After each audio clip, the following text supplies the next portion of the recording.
நான் ப்ரொபேஷனரி ஆஃபீஸராக for the past 1.5 இயர்ஸ்க்கு எஸ்பிஐயில் ஒர்க் பண்ணிகிட்ருக்கேன். இது என்னோடய ஹஸ்பண்ட். ஹாய் ஃப்ரெண்ட்ஸ், நான் சிட்டியில் ஒர்க் பண்ணிகிட்ருக்கேன். நீங்கள் எல்லாருமே ப்ரிலிம்ஸ் கிளியர் பண்ணியிருப்பீங்க. கிளியர் பண்ணிட்டு மெயின்ஸ் எழுதியிருப்பீங்க. மெயின்ஸையும் எல்லோரும் கிளியர் பண்ணியிருப்பீங்க. என்னோடய heartful congratulations. We all know how difficult it is to crack the exam. At the same time clear பண்ணாதவங்க தயவு செஞ்சு ஃபீல் பண்ணாதீங்க. உங்களுக்கு இதை விட பெட்டர் அண்ட் பெஸ்ட்டாக அது ஒன்று வெயிட் பண்ணிகிட்டு இருக்கு. ஸோ ஹோப்பை லூஸ் பண்ணாமல் படிச்சுட்டே இருங்க. கண்டிப்பாக உங்களுக்கு இதை விட பெட்டரான ஏதோ ஒரு ஜாப் கிடைக்கும். எனக்கு ரீசெண்டாக ஜாக்சன் சார் கால் பண்ணி மேடம் ஏதாவது கொஞ்சம் இன்டர்வியூ டிப்ஸ் மாதிரி கொடுங்க மேடம் அப்படின்னு கேட்டிருந்தாரு. ஸோ எனக்கு தெரிஞ்ச இன்டர்வியூ டிப்ஸ் அண்ட் எங்களோட பர்சனல் எக்ஸ்பீரியன்ஸையும் ஷேர் பண்ணுறோம். உங்களுக்குலாம் ஹெல்ப்ஃபுல்லாக இருக்கும்னு நினைக்கிறேன். ஃபஸ்ட்டு இன்டர்வியூனால எல்லாருக்கும் ஒரு கொஷின் இங்கிலீஷில் பேசணுமா, தமிழில் பேசணுமா, தமிழில் பேசினா தப்பா, இங்கிலீஷில் மட்டும் பேசினா தான் வேலை கிடைக்குமா, இந்த மாதிரி தான் எல்லாருக்கும் இருக்கும். உன்னோட பர்சனல் எக்ஸ்பீரியன்ஸ் ஏதாவது? இதில் பார்த்தீங்கன்னா நான் பேசிக்கலாம் தமிழ் மீடியம். ஸோ இங்கிலீஷில் அந்தளவுக்கு பேச வராது. தமிழ் யூனிவர்சிட்டியில் அந்தளவுக்கு கிடையாது. ஃப்ளூவெண்ட்டாக பேச மாட்டேன். இன்னொன்று நீங்கள் புரிஞ்சுக்கணும், நம்ம ஸ்டேட்டில் போய் பெர்ஃபார்ம் பண்ணல, நம்மளுடைய ரொம்ப ஃப்ளூவெண்ட்டாக பேசணும் அப்படிலாம் கிடையாது. நீங்கள் நம்ம எதுக்கு கம்யூனிகேஷனாக என்னது ஃபஸ்ட்டு நீங்கள் சொல்ல வர விஷயம் அவங்களுக்கு புரியணும். அதுக்கு தான் அது அவ்வளோதானே தவிர இதில் பெருசாக நீங்கள் எதுவும் பண்ணிக்க தேவை. ரொம்ப ஃப்ளூவெண்ட்டாக பேச முடியாது, நான் திக்கி திக்கி பேசுவேன், ரொம்ப இதாக இருக்கும், அதெல்லாம் எதுவும் நினச்சிக்காதீங்க. எல்லாருக்கும் அந்த திக்கி திக்கி வர்றது, அட்டாச் பண்ணி பேசுறது, அதெல்லாம் எல்லாருக்கும் இருக்கிற ப்ராப்ளம் தான். அதனால எனக்கு வேலை கிடைக்காம போயிடுமா, ஃப்ளூயண்ட்டாக பேசுகிறவங்களுக்கு மட்டும்தான் வேலை கிடைக்குமானா அப்படின்னா பாதி பேருக்கு இங்கே வேலை கிடைக்காது. வராது. பட் நான் சொல்ல வரதை சொல்லிடுவேன், அது அவங்களுக்கு புரிஞ்சால் போதும். அதான் மட்டும் ஞாபகம் வச்சுக்கோங்க. நீங்கள் சொல்ல வரதை கரெக்டாக கன்வே பண்ணுங்க. அது அவங்களுக்கு கன்வே ஆகும். நீங்கள் சொல்ல வர விஷயம் அவங்களுக்கு கன்வே ஆனால் போதும். அது ஃப்ளூவெண்ட்டாக தான் பேசணும்னு அவசியம் கிடையாது. ஸோ அதை பற்றி ஒரே பண்ணிக்காது. அப்புறம் தமிழில் ஏன் பேசக்கூடாதுங்கிறதுக்கு எனக்கு தெரிஞ்ச ஒரு ஜஸ்டிஃபிகேஷன் இருக்கு, நான் சொல்கிறேன். அதாவது ஒரு நிமிஷம், தமிழ் பேசக்கூடாதுன்னா ஃபுல்லாக தமிழ்னு சொல்லலாம். தமிழில் கொஷின் கேட்கும்போது தாராளமாக நீங்கள் தமிழ்லேயே பதில் சொல்லுங்கள். இங்கிலீஷில் கொஷின் கேட்கும்போது ஏன் தமிழில் சொல்லக்கூடாதுன்னு நான் சொல்கிறேன். பேனலில் எப்போவுமே ஒரு 4 to 5 பீப்புள் இருப்பாங்க. அது எல்லாருமே தமிழ் பீப்புளாக இருக்க முடியாது இல்லைங்களா. பேனலில் கலந்து தான் இருப்பாங்க. அப்படி இருக்கிறப்போ நீங்கள் தமிழில் பதில் சொல்கிறப்போ அந்த ஆப்போசிட் பர்சனுக்கு அண்டர்ஸ்டாண்ட் ஆகாது. அதான் முக்கியமான விஷயம். அப்புறம் இந்த பேனல்னு சொல்கிறப்ப எனக்கு இன்னொரு விஷயம் ஞாபகம் வருது. யூஸ்வலி 5 பேர் இருப்பாங்க. அந்த 5 பேருமே நீங்கள் என்ன பேசுகிறீங்கிறதுல ஃபோக்கஸ் பண்ண மாட்டாங்க. 2 பேரோ 3 பேர் தான் நீங்கள் பேசுகிறது கவனிப்பாங்க. பேலன்ஸ் இருக்க பீப்புள் என்ன பண்ணுவாங்கன்னா, நீங்கள் எப்படி உட்காந்துருக்கீங்க, எப்படி பதில் சொல்கிறீங்க, காலை ஷேக் பண்ணுறீங்களா, பாக்கெட்டுக்குள்ளே கை விட்டுருக்கீங்களா, இந்த மாதிரி உங்களோட நான் வெர்பல் கம்யூனிகேஷனில் தான் ரொம்ப ஃபோக்கஸ் பண்ணுவாங்க. கரெக்ட். ஏன்னா நான் எஸ்பிஐ இன்டர்வியூ போயிருந்தேன். எஸ்பிஐ இன்டர்வியூ அப்போ பார்த்தீங்கன்னா அங்கே ஒரு மேடம் இருந்தாங்க. ஸோ அந்த பேனலில் ஒரு மேடம் இருந்தேன். அவங்க எப்படின்னா என்னுடைய கை அசைவுது, நான் என்னுடைய கண் அசைவுது, எல்லாத்தையும் நோட் பண்ணிக்கிட்டே இருந்தாங்க. அது எனக்கு நல்லா புரிஞ்சிச்சு. என்னுடைய காலை நான் எப்படி வச்சுருக்கேன், ஒவ்வொரு கேள்வி நான் எப்படி பதில் சொல்லும்போது எப்படி கை அசைக்கிறேன், என்னுடைய கண்ணை எப்படி பார்க்குது, எந்த சைடெலாம் திரும்புது. ஸோ நல்லா உங்களை அப்சர்வ் பண்ணுவாங்க. ஸோ நீங்கள் நர்வஸாக இருந்தீங்கனாலோ இதாக இருந்தீங்கனாலும் உங்களால் ரொம்ப ஃப்ரீயாக இருங்க. ரொம்ப ஃப்ரீயாக இருந்தாலே போதும். ரொம்ப நர்வஸாக இருந்தீங்கன்னா நீங்கள் கையை அப்படி நல்லா இறுக்கமாக பிடிச்சிக்கிறது, கையை இல்லை பாக்கெட்டில் கை ஷேக் ஆகுறது தெரியாமல் இருக்கணும். நிறைய பேர் பாக்கெட்டுக்குள்ளே பசங்க கை விட்டுப்பாங்க. அதெல்லாம் கொஞ்சம் அவாய்ட் பண்ணிக்கோங்க. அப்புறம் ஜென்ரல் டிப்ஸுங்க, அது எல்லாருக்குமே தெரிஞ்சிருக்கும். ஆப்வியஸ்லி நீங்கள் பேங்கிங் அவேர்னஸ் படிச்சிருப்பீங்க ஆல்ரெடி எல்லாரும். அதில் நாங்கள் எதுவும் புதுசாக சொல்கிறதுக்கு இல்லை, ஏன்னா நாங்களாம் 2 years ஆகிடுச்சு. ஸோ நீங்களாம் அப்டேட்டடாக இருப்பீங்க, வி ஹோப் ஸோ. அப்புறம் பேசிக்லி நீங்கள் கரண்ட் அஃபேர்ஸ் எல்லோரும் படிச்சுட்ருப்பீங்க. படித்து தான் மெயின்ஸ் கிளியர் பண்ணியிருப்பீங்க. அதில் டிஸ்கண்டினியூ பண்ணிடாதீங்க, படிச்சுட்டே இருங்க. இன்டர்வியூ வரைக்குமே நீங்கள் இன்டர்வியூ அந்த டேட் வரைக்குமே படிச்சுட்டே இருங்க. அப்புறம் நியூஸ் பேப்பர் எஸ்பெஷலி அதை நியூஸ் பேப்பர் கண்டிப்பாக படிக்கணும். ஏன்னா அவங்க மோஸ்ட்லி எல்லா இன்டர்வியூலையும் அவங்க கேட்குற கேள்வி நியூஸ் பேப்பர் படிக்கலான்னு கேட்பாங்க. ஸோ அது நீங்கள் ஆமான்னு தான் பதில் சொல்லுவீங்க. ஆனால் ஆமான்னு பதில் சொல்லும்போது அவங்க கண்டிப்பாக இப்போ நியூஸ் பேப்பர் கொஸ்டின் வரும். அது அவங்க தெரிஞ்சிருக்கணும். நிறைய இடத்துல என்ன பண்ணுவாங்கன்னா, நீங்கள் எந்த நாளைக்கு இன்டர்வியூ போகிறீங்களோ அன்னைக்கு நியூஸ் பேப்பர்லேருந்து ஒரு கொஸ்டின் வர மாதிரி இருக்கும். ஏன்னா அன்றைக்கி நிறையா பேட்ச் நடக்கும். கண்டிப்பாக ஏதாவது ஒரு பேட்ச் தான் அந்த கொஸ்டின் இல்லாமல் இருக்கவே இருக்காது இன்டர்வியூ. அந்த டேட்டில் உள்ள ஜென்ரல் அவேர்னஸ்லேருந்து ஏதாவது கொஸ்டின் கேட்கறதுக்கான பாசிபிலிட்டிஸ் அதிகமாக இருக்குது. ஸோ அன்னைக்கு நியூஸ் பேப்பர் கண்டிப்பாக எல்லோரும் படிச்சுட்டு போங்க. நர்வஸாக இருக்குன்னு சொல்லிட்டு படிக்காமல் போயிடாதீங்க. அப்புறம் நிறைய பேருக்கு டவுட் இருக்கும், தெரியாத கொஷின் கேட்குறாங்க, நான் என்ன பண்ணுறது அப்படின்னு சொல்லிட்டு.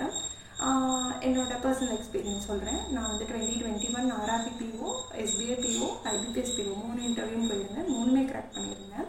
அதில் எஸ்பெஷலி என்னோட ஐபிபிஎஸ் பிஓ இன்டர்வியூவில் வந்து எனக்கு த்ரோ பண்ண எல்லா கொஷின்ஸுமே வந்து எனக்கு கோர் கொஷின்ஸ், அதாவது நான் கம்ப்யூட்டர் சயின்ஸ் இன்ஜினியரிங் படிச்சிருந்தேன்.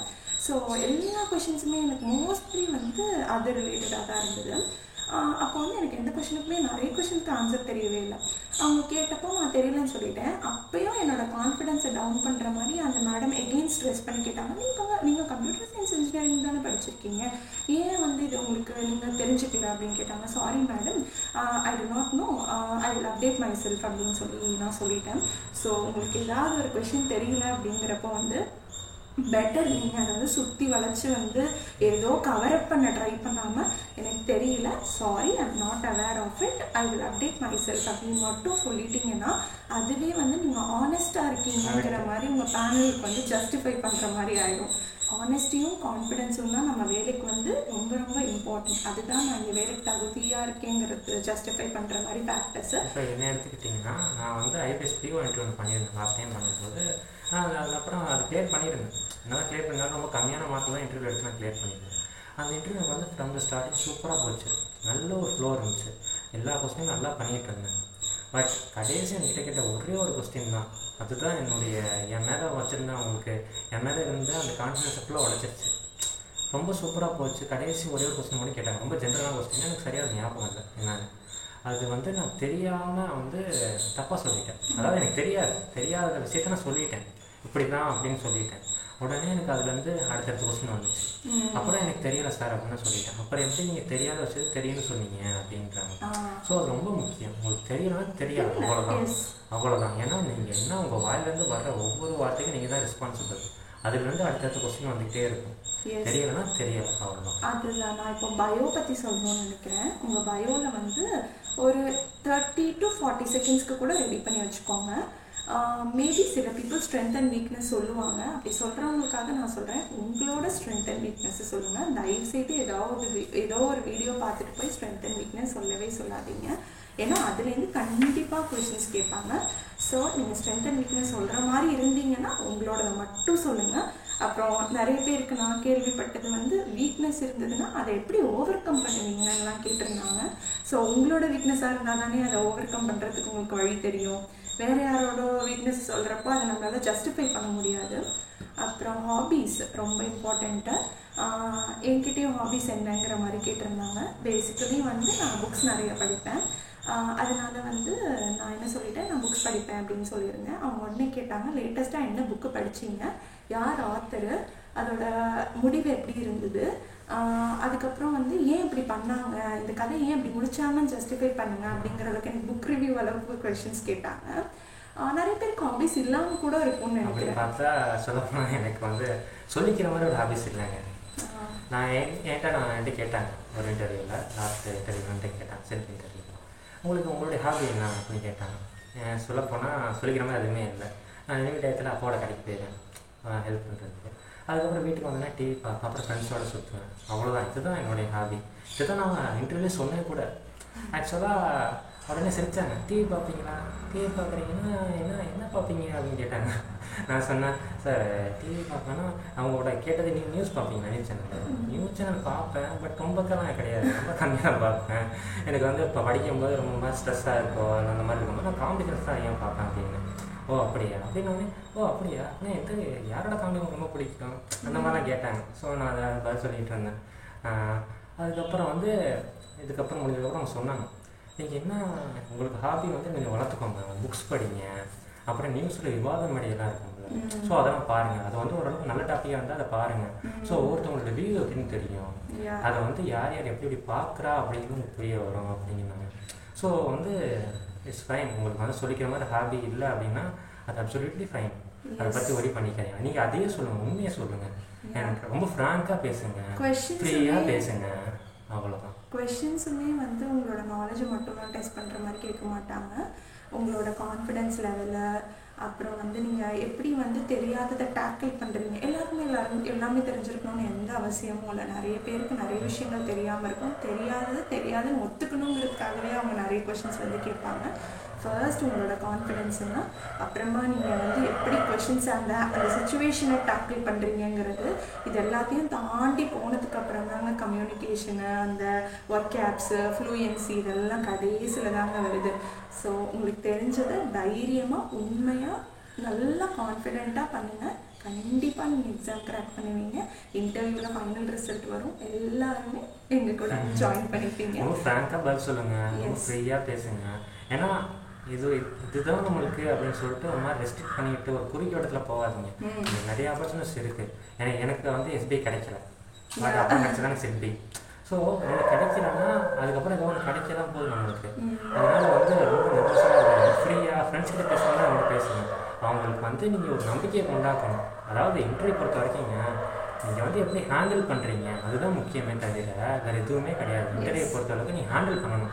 இந்த மாதிரி சுச்சுவேஷன் நீ எப்படி ஹேண்டில் பண்ணுற, அவ்வளோதான். அதுதான் முக்கியம். மற்றபடி நாலேஜ் அதெல்லாமே செகண்டரி. எஸ். ஓகே, நீங்கள் நல்லா பண்ணுவீங்க. நல்லா பண்ணி சீக்கிரம் எங்களோட வந்து ஜாயின் பண்ணிக்குவாங்க. Wish you all success. ரொம்ப நேரம் பேசிட்டோமா தெரியல. நாங்கள் ஆக்சுவலாக கண்டிப்பாக ஏன்னா உங்களுடைய ஸ்மைல் தான் உங்கள் மேலே வந்து உங்களுக்கு ஒரு நல்ல ஒரு அபிப்பிராயத்தை உண்டாகும். சிரிச்ச முகத்தோடு இருங்க. நீங்கள் ஃப்ரீயாக இருந்தாலே நீங்கள் சிரிச்சிருவீங்க. அதுக்கப்புறம் ஒரு சில பேரண்ட் மெம்பர்ஸ் வந்து அந்தளவுக்கு நல்லா சிரிச்ச முகத்தோடு இருக்க மாட்டாங்க. ஸோ நீங்கள் என்னடா அப்படி இருக்காங்கன்னு சொல்லிட்டு உங்கள் ஃபேஸ் மாற்றிடாது. நீங்கள் சிரிச்ச முகத்தோடு இருங்க. உள்ளே போனோன்னே சிரிச்சுக்கிட்டே பேசுங்க. நல்லா பண்ணுங்க. All the best. சீக்கிரமாக என் கூட ஜாயின் பண்ணுங்க. எல்லாரும் கிளியர் பண்ணுறதுக்கு எங்களோட best wishes. Okay, bye all. Okay, by.